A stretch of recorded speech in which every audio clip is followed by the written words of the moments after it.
चलिए, आज हम बात करने वाले हैं राजपूत काल की। आज हम पढ़ने वाले हैं टॉपिक राजपूत काल। आज हम पढ़ेंगे पहला इसका फर्स्ट टॉपिक राजपूत काल का।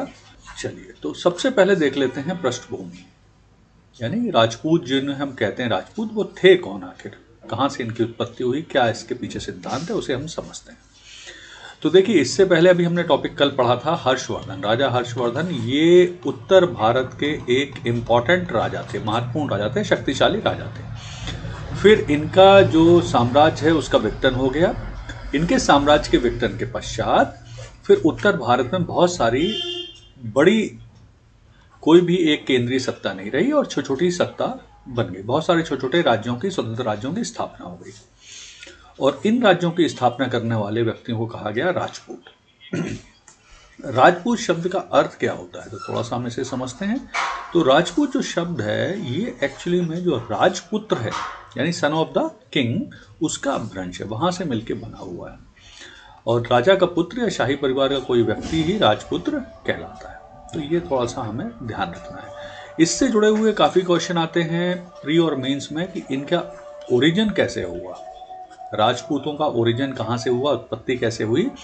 तो यहाँ पर आप ध्यान रखिए, इसके बारे में प्रमुख रूप से दो सिद्धांत प्रचलित हैं, दो मत, कॉन्सेप्ट प्रचलित हैं।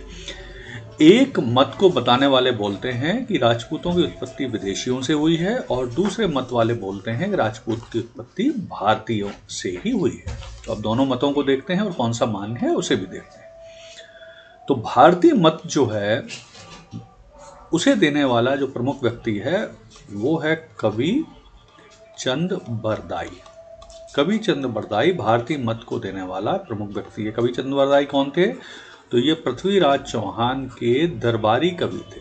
पृथ्वीराज चौहान के कवि थे और जिन्होंने एक बहुत ही फेमस बुक पृथ्वीराज रासो नाम की बुक लिखी। ये आप लोगों को पता होना चाहिए, प्री में ये पूछे भी जाती है। सो पृथ्वीराज रासो नाम की जो बुक है, ये लिखी गई है कवि चंद बरदाई के द्वारा, और इसमें ही इन्होंने राजपूतों की उत्पत्ति के भारतीय सिद्धांत, या जिस सिद्धांत को कहते हैं अग्निकुंड सिद्धांत, ये प्रस्तुत किया है। तो अब कहानी क्या है, तो कहानी सिंपल सी है कि भारतीय उत्पत्ति या अग्निकुंड सिद्धांत की उत्पत्ति ये है कि पृथ्वी पर ये जो हैं, ये आप फोटो देखेंगे अगर, तो यहाँ पर ये है महर्षि वशिष्ठ, और ये आबू पर्वत यानी राजस्थान में यज्ञ करते थे। तो यज्ञ के दौरान इनको बहुत सारे दानव आके डिस्टर्ब करते थे इनके यज्ञों को। तो जब ये परेशान हो गए तो इन्होंने देवताओं से एक निवेदन किया कि आप हमें तुम्हारी रक्षा के लिए कुछ लोगों को भेज दीजिए। तो देवताओं ने महर्षि वशिष्ठ के यज्ञ और इस क्षेत्र में रहने वाले ऋषियों की रक्षा के लिए 4 देवपुत्रों को भेजा। 4 देवपुत्रों को इनके पास भेज दिया जो इनकी रक्षा करने वाले थे। और ये जो 4 देवपुत्र हैं, ये प्रमुख रूप से प्रतिहार, परमार, चौहान और चालुक कहलाए। तो ये जो 4 देवपुत्र हैं, अग्निकुंड से जो उत्पत्ति हुई है, वो मूल राजपूत वंशों की उत्पत्ति अग्निकुंड से मानी जाती है, जिन्हें प्रतिहार, परमार, चालुक, चौहान, P2C2 इसका शॉर्ट फॉर्म है, जो आप अगर याद रखना चाहें तो इसे याद रख सकते हैं। P2C2 यानी परमार, प्रतिहार, चालुक, चौहान। तो इनकी उत्पत्ति की, जिन्होंने इनकी रक्षा करी, और इन्हीं के जो वंशज हैं वो राजपूत कहलाए। तो एक ये है भारतीय सिद्धांत, अग्निकुंड से उत्पत्ति का सिद्धांत। ये दिया था कवि चंद बरदाई ने, और ये सिद्धांत मिलता है उनकी जो बुक है, इंपॉर्टेंट बुक है, जो पृथ्वीराज चौहान की ऑटोबायोग्राफी भी है, उसमें मिलता है। तो ये ध्यान रखिएगा। ओके, चलिए। अब दूसरा जो सिद्धांत है, जिसे हम कहते हैं विदेशी सिद्धांत, कि राजपूतों की जो उत्पत्ति हुई है वो विदेशी से हुई है, फॉरेनर से हुई, यवनों से हुई है। तो इस सिद्धांत को देने वाले थे कर्नल जेम्स टॉड। ये कर्नल जेम्स टॉड हैं, और कर्नल जेम्स टॉड एक्चुअली में काफ़ी लंबे समय तक मतलब राजस्थान में पोस्टेड रहे हैं।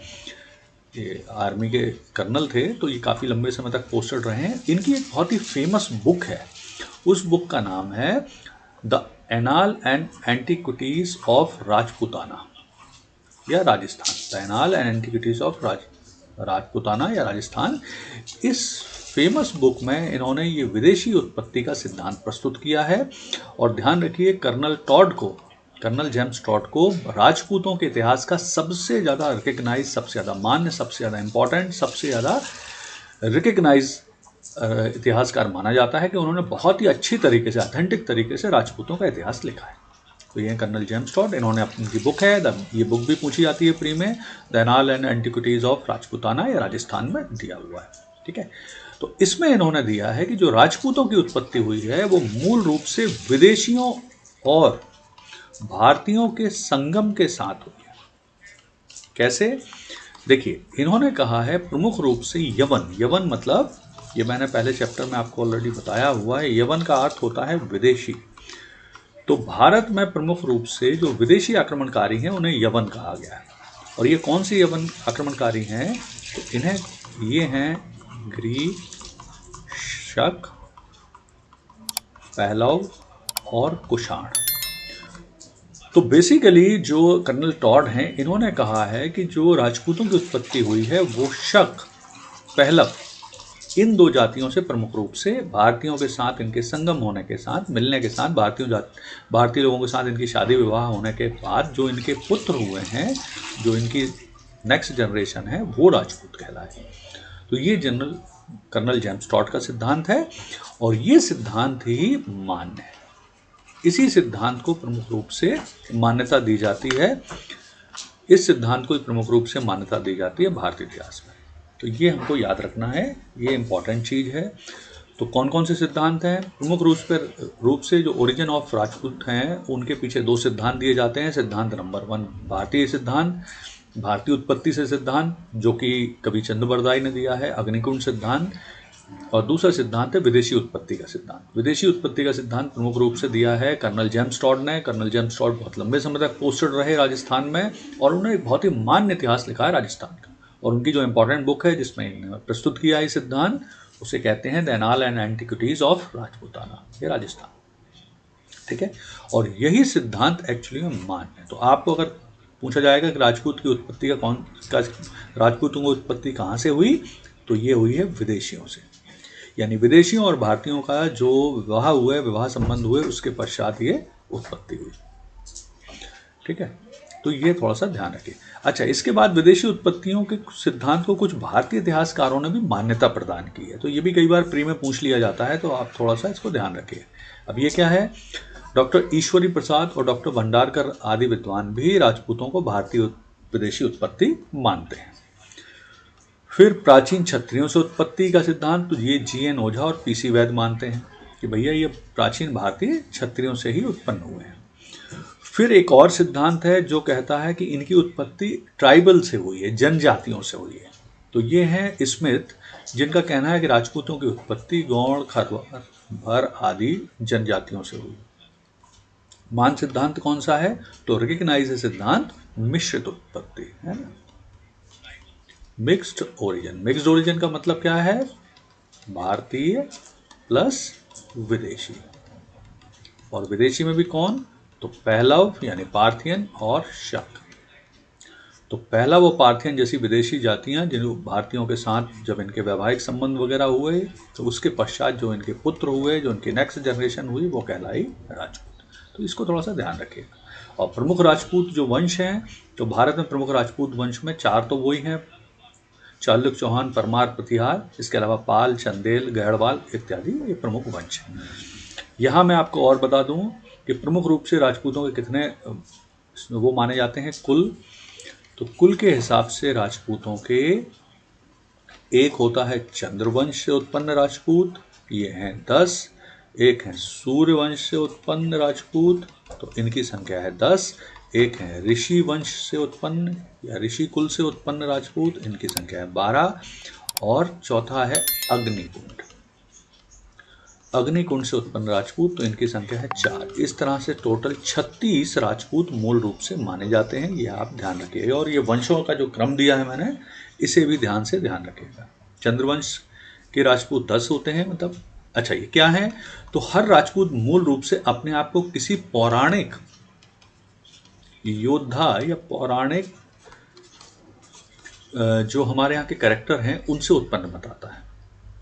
तो इस तरह से चंद्रवंश से उत्पन्न 10 राजपूत कुल हैं जो अपने आप को चंद्रवंश से उत्पन्न बताते हैं। सूर्यवंश से उत्पन्न 10 राजपूत वंश हैं। ऋषि कुल से उत्पन्न 12 राजपूत वंश हैं और अग्निकुंड से उत्पन्न 4 राजपूत वंश हैं। ये मूल राजपूत हैं। तो ये ध्यान रखिए। इस तरह से 36 जो राजपूत टोटल वंश माने जाते हैं। जैसे एक उदाहरण के लिए मैं आपको बता दूं, जो प्रमुख रूप से वंश है प्रतिहार। प्रतिहार का अर्थ होता है द्वारपाल, है ना। द्वारपाल मतलब गेट कीपर, दरबान। तो प्रतिहार अपने आप को उत्पन्न बताते हैं लक्ष्मण से। जो भगवान राम जी के भाई थे लक्ष्मण, ये अपने आप को उनका वंशज बताते हैं, क्योंकि लक्ष्मण जी प्रमुख रूप से भगवान राम जी के द्वारपाल थे। उनके मतलब उनकी आज्ञा से ही कोई उनसे मिल सकता था। तो इस तरह से ये अपने आप को बताते हैं। तो इस तरह से कुछ सिद्धांत हैं जिन्हें आपको ध्यान रखना है। चलिए, अब हम देखते हैं कि राजपूतों की थोड़ी सी स्थिति, कहाँ पे राजपूत वंश से किस तरह फैले हुए थे, उसे देखते हैं। राकेश नमस्कार, आदित्य गुड मॉर्निंग। चलिए, तो अब हम अगर एक स्थिति देखें कि जब भारत में प्रमुख रूप से राजपूत का फैलाव हो चुका था, काफ़ी बड़े क्षेत्र में राजपूत भारत में फैल गए थे, तो उसको हम ध्यान से देखें तो देखिए ये पाकिस्तान वाला कुछ हिस्सा है, यहाँ पर चौहान थे, फिर यहाँ गुजरात और राजस्थान के कुछ हिस्से में परमार थे, फिर गुजरात के हिस्से में सोलंकी थे, फिर ये यूपी वाला हिस्सा है, यहाँ पे गढ़वाल थे, फिर कुछ हिस्से में परमार भी थे, यूपी बिहार के कुछ हिस्से में, फिर मध्य भारत के कुछ हिस्से में चंदेला थे, फिर मध्य भारत वाले कुछ हिस्से में तोमर राजा भी थे, दक्षिण भारत में चालुक और चोल थे। ये दक्षिण भारत में प्रमुख रूप से थे, और यहाँ पे सैन वंश का शासन था, मतलब बंगाल वगैरह में सैन वंश का शासन था। तो ये जस्ट एक आउटलाइन है कि राजपूत धीरे धीरे फैलना शुरू हो गए थे इस दौर में। चलिए, तो ये और एक देख लें। अब हम प्रमुख राजपूत वंशों को देखते हैं, कौन कौन से प्रमुख राजपूत वंश थे, कौन कौन से इंपॉर्टेंट राजपूत वंश हैं, उनको एक बार देख लेते हैं तो हमको थोड़ा सा और क्लियरिटी मिल जाएगी। तो पहला और इंपॉर्टेंट जो राजपूत वंश है वो है गुर्जर प्रतिहार वंश। ये भारतीय इतिहास का बहुत इंपॉर्टेंट वंश है, क्योंकि अधिकांश बाद के जो राजपूत राजा हैं, राजपूत वंश हैं, वो गुर्जर प्रतिहारों के ही सामंत यानी फ्यूडल लॉर्ड रहे। तो अगर आप ध्यान से देखेंगे तो इनका एरिया देखिए प्रतिहारों का, तो यहाँ पर ये पाकिस्तान वाला एरिया है। तो यहाँ से सिंध मुल्तान वगैरह से शुरू होके यहाँ पर आप देखिए बंगाल का। तो आप अगर ध्यान से देखेंगे तो सेंट्रल इंडिया लगभग पूरा, ये यूपी बिहार वाला एरिया पूरा, ये बंगाल वाला एरिया पूरा, ये गुजरात राजस्थान वाला एरिया, मतलब एक बहुत ही बड़े एरिया में प्रतिहारों का शासन स्थापित हो गया था। बहुत बड़े एरिया में इनका शासन स्थापित हो गया था। तो ये one of the biggest Rajput empire रहा है। तो ये थोड़ा सा ध्यान से देखिए, लगभग पूरे ही सेंट्रल इंडिया पे, पूरे गुजरात राजस्थान में से लेके बंगाल तक इनका शासन स्थापित था। तो पहले हम देख लेते हैं इंपॉर्टेंट वंश गुर्जर प्रतिहार। चलिए, अब पहली चीज तो ये है कि भैया ये आखिर गुर्जर क्या है, क्योंकि वंश तो प्रतिहार है, तो गुर्जर क्यों जोड़ दिया गया? तो गुर्जर इसमें जोड़ा गया क्योंकि प्रमुख रूप से इनकी जो शुरुआत है वो गुजरात से हुई थी। इनका जो मूल शासन था वो गुजरात से था, तो गुजरात के कारण इन्हें गुर्जर कहा गया। तो गुजरात से, क्योंकि मूल रूप से गुजरात से इनका शासन स्टार्ट हुआ था, इसलिए इन्हें कहा गया गुर्जर प्रतिहार, तो गुजरात से होने के कारण। ठीक है। दूसरा कॉन्सेप्ट है कि ये गुर्जर जाति से इन्हें रिलेट किया गया है। तो पहला कॉन्सेप्ट, गुजरात से आरंभ हुआ इनका शासन, तो गुर्जर प्रतिहार, और दूसरा गुर्जर के कारण ही गुर्जर प्रतिहार। तो ये प्रमुख रूप से इन्हें दो कॉन्सेप्ट हैं जिसके कारण इन्हें गुर्जर प्रतिहार कहते हैं। चलिए, अब हम देखते हैं इसके संस्थापक, इस वंश के फाउंडर कौन थे। तो इस वंश के जो फाउंडर थे, संस्थापक थे, वो थे हरिवंश। इन्हें गुर्जर प्रतिहार वंश का संस्थापक कहा जाता है। लेकिन जब भी बात आएगी वास्तविक संस्थापक की, तो इस वंश का वास्तविक संस्थापक है नागभट्ट प्रथम। देखिए, ये एक बहुत, मैं आपको बता दूं, ये थंब रूल है, ये ध्यान रखिएगा। एक हमेशा आपसे पूछा जाएगा फाउंडर, और एक आपसे पूछा जाएगा रियल फाउंडर। ये अधिकांश डायनेस्टी में, अधिकांश वंशों में ये होगा आपके साथ। और कन्फ्यूजन यहाँ पे बहुत ज़्यादा हो जाती है, बहुत ज़्यादा गड़बड़ करते हैं बच्चे। होता क्या है कि फाउंडर पूछा जाता है, तो हमारे दिमाग में अगर फाउंडर है तो हम फाउंडर लगा देते हैं कि हाँ ठीक है भाई हरिवंश। लेकिन अगर वो थोड़ा सा उसे टिल्ड करके पूछते हैं रियल फाउंडर कौन है, तो वहाँ पे भी थोड़ी सी गड़बड़ हो जाती है। अगर याद नहीं है तो फिर वो वापस फाउंडर ही लगा देते हैं। तो रियल फाउंडर कौन होता है, वास्तविक संस्थापक होता कौन है? तो किसी भी डायनेस्टी में जो वास्तविक संस्थापक वो व्यक्ति होता है जो उस वंश को शक्ति प्रदान करता है, उस वंश के क्षेत्र का विस्तार करता है, अपनी मतलब आसपास जीतता है, मजबूती प्रदान करता है, वो रियल फाउंडर कहलाता है। जैसे अगर हम गुप्त वंश की बात करें तो गुप्त वंश के संस्थापक श्रीगुप्त हैं, लेकिन जब हम बात करते हैं रियल फाउंडर की तब कहा जाता है चंद्रगुप्त प्रथम। तो ये ध्यान रखिए, ये अधिकांश वंश में ऐसा आपको सुनने में मिलेगा, तो ये थोड़ा सा ध्यान रखिएगा, ये क्वेश्चन भी पूछा गया। तो इस वंश के संस्थापक हैं नागभट्ट, संस्थापक हैं हरिवंश, लेकिन नागभट्ट प्रथम वास्तविक संस्थापक है। प्रतिहार वंश की जानकारी का एक प्रमुख स्रोत है पुलकेशन द्वितीय का ऐहोल अभिलेख, है ना। बाणभट्ट की हर्षचरित्र और हेन सांग का विवरण से भी इनकी जानकारी प्राप्त होती है, तो ये आपको थोड़ा सा ध्यान रखना चाहिए। अब प्रतिहारों का राज्य उत्तर भारत के व्यापक क्षेत्र में विस्तृत था, जैसा अभी हमने नक्शे में देखा। पुनः एक बार देख लेते हैं नक्शे को। तो देखिए लगभग राजस्थान और ये पंजाब और पाकिस्तान वाले अधिकांश एरियाओं से लेकर और बंगाल तक इनका शासन विस्तृत था। तो काफी बड़े एरिया में शासन था। अब इनके प्रमुख राजा, तो प्रमुख राजा नागभट्ट प्रथम 730 से 756 के बीच में नागभट्ट प्रथम रहे। अच्छा, राजपूत काल की अगर हम बात करेंगे तो राजपूत काल में आपको दो काल मिलेंगे, ये थोड़ा सा ध्यान रखिएगा। एक आपको मिलेगा 700 से 1200, एक आपको मिलेगा 800 से 1200। ये दो टाइम पीरियड आपको आमतौर पर बुक्स में मिलेंगे। तो जो सही टाइम पीरियड है वैसे वो 700 से 1200 है। चलिए, तो नागभट्ट प्रथम सिंध में अरब, इन्होंने क्या किया, तो सिंध के अरब शासकों से पश्चिम भारत की रक्षा की। ग्वालियर प्रशस्ति में उसे मलेच्छों यानी सिंध के अरब शासकों का नाशक कहा गया। तो ये क्वेश्चन भी पूछा गया है, इनमें से किस शासक को मलेच्छों का नाशक यानी सिंध के जो अरब शासक हैं उनका नाशक कहा गया। ठीक है। फिर इसके बाद सेकंड राजा है वत्सराज। इस वंश का शक्तिशाली राजा था। वत्सराज के बाद उनका पुत्र नागभट्ट द्वितीय गद्दी पर बैठा 800 से 833, और उसने कन्नौज पर अधिकार करके प्रतिहार साम्राज्य की उसे राजधानी बना लिया। आपको लेकिन अधिकांश क्वेश्चन इस वंश से आएंगे मिहिर भोज से। 836 से 889 तक के बीच में गुर्जर प्रतिहार वंश के सर्वाधिक शक्तिशाली प्रतापी इंपॉर्टेंट राजा मिहिर भोज का शासन है, और ग्वालियर लेख से इनकी जानकारी मिलती है, ग्वालियर अभिलेख से मिलती है। इसके अलावा कल्हड़ और अरब यात्री सुलेमान ने भी इनके बारे में जानकारी प्रदान की है। तो क्या थे, मिहिर भोज ने कलचुरी, जो मध्य प्रदेश की एक डायनेस्टी थी जिसकी राजधानी त्रिपुरी जबलपुर के पास था, और गोहिलों के साथ मैत्री संबंध स्थापित किए। मिहिर भोज ने दो पाल नरेश, पाल मतलब जो बंगाल का पाल वंश है, देवपाल और विग्रहपाल का समकालीन था। मिहिर भोज राष्ट्रकूट शासक अमोघ वर्ष तथा कृष्ण द्वितीय का समकालीन था। मिहिर भोज ने कन्नौज को अपने राज्य की राजधानी बनाया। मिहिर भोज वैष्णव धर्म को मानता था। मिहिर भोज ने राष्ट्रकूट शासक कृष्ण द्वितीय को हराकर मालवा प्राप्त कर लिया। उसने आदि वराह तथा प्रभास जैसी उपाधियां ली। ये क्वेश्चन आपको आएगा कि इनमें से किसकी उपाधि आदि वराह थी, तो ये क्वेश्चन आता है, इसे आप ध्यान रखिए, टिपिकल प्री का क्वेश्चन है। इनमें से किस राजा की उपाधि आदि वराह थी, अभी 2-3 साल पहले शायद पीएससी ने भी पूछा हुआ।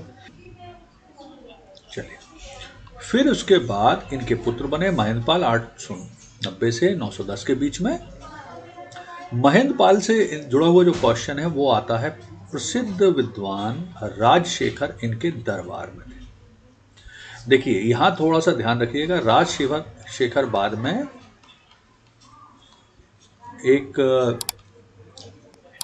कलचुरी राजा थे कियोर वर्ष, ये उनके दरबार में चले गए थे, इनके दरबार से।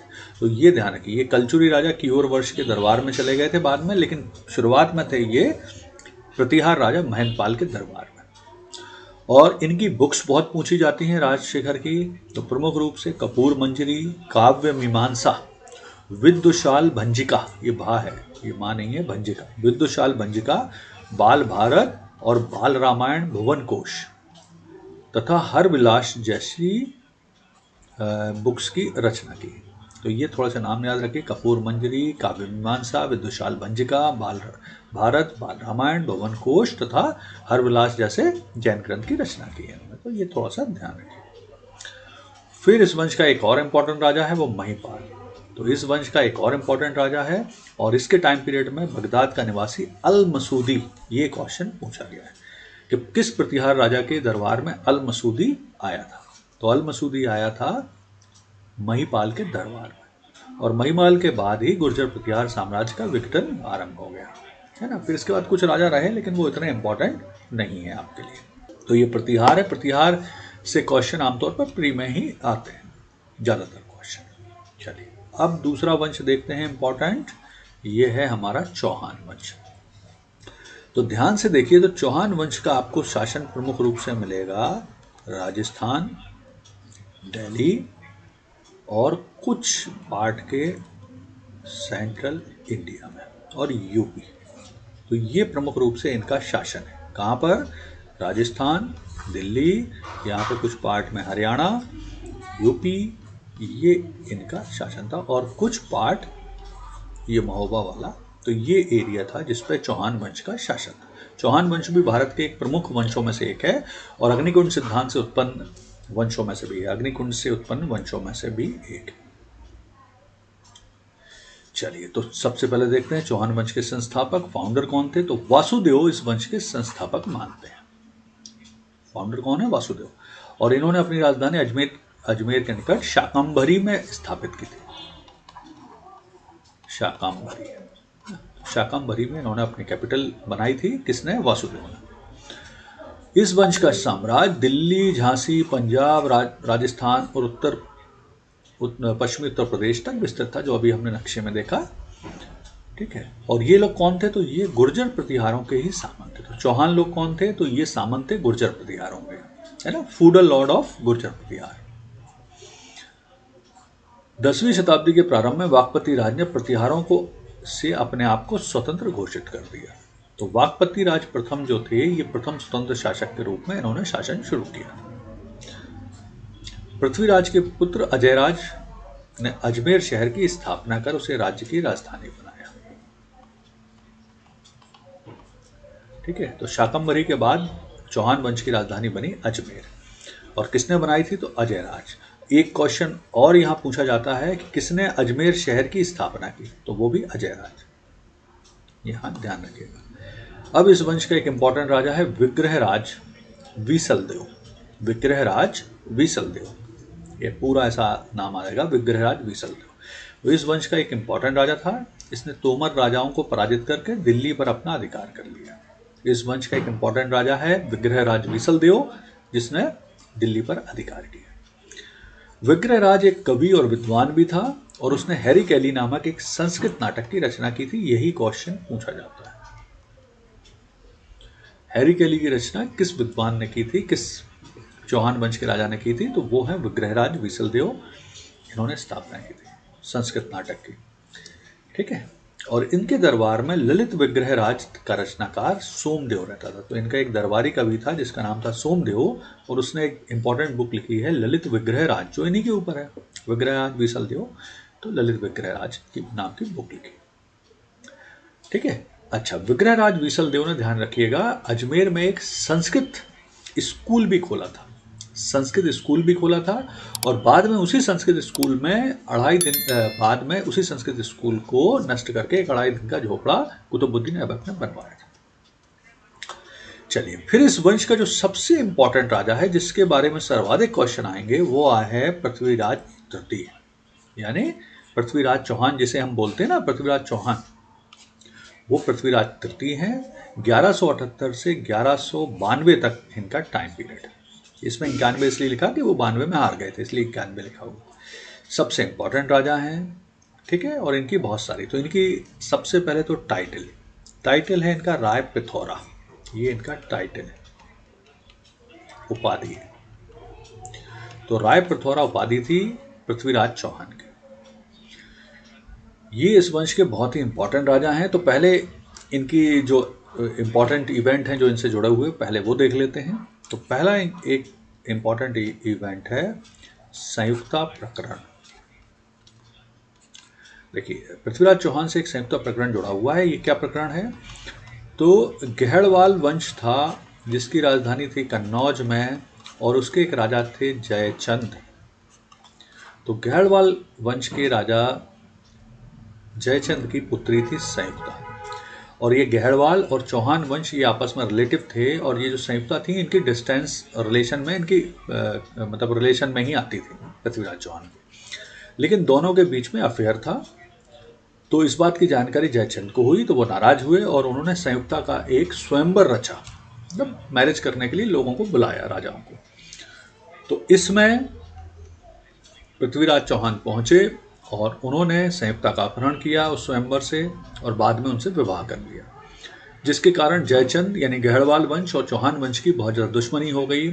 और बाद में जब फिर मोहम्मद गौरी के साथ पृथ्वीराज चौहान के युद्ध हुए, तराइन का प्रथम युद्ध, तराइन का द्वितीय युद्ध, सॉरी हाँ ठीक बात तो उसमें इन्होंने सहयोग नहीं दिया।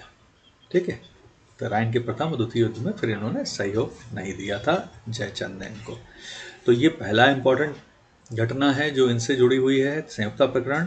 और दूसरी इंपॉर्टेंट घटना है जो पृथ्वीराज चौहान से जुड़ी हुई है, पहले उसे देख लेते हैं। दूसरी इंपॉर्टेंट घटना है कि इन्होंने अटैक किया था महोबा पर। महोबा पे एक राजा थे परमार्दी देव। महोबा के राजा थे परमार्दी देव, ये महोबा के राजा थे। इन पर इन्होंने एक अटैक किया था, एक बड़ा इंपॉर्टेंट अटैक माना जाता है। इसकी तिथि शायद 1178 है। और इनके दरबार में परमार्दी देव के सेनापति थे आल्हा ऊदल। आल्हा और ऊदल नाम के प्रमुख इनके सेनापति थे। तो इनकी सेना बड़ी थी पृथ्वीराज चौहान की। उस बड़ी सेना का आल्हा ऊदल ने बहुत वीरता से सामना किया, हालांकि वो हार गए, मारे गए।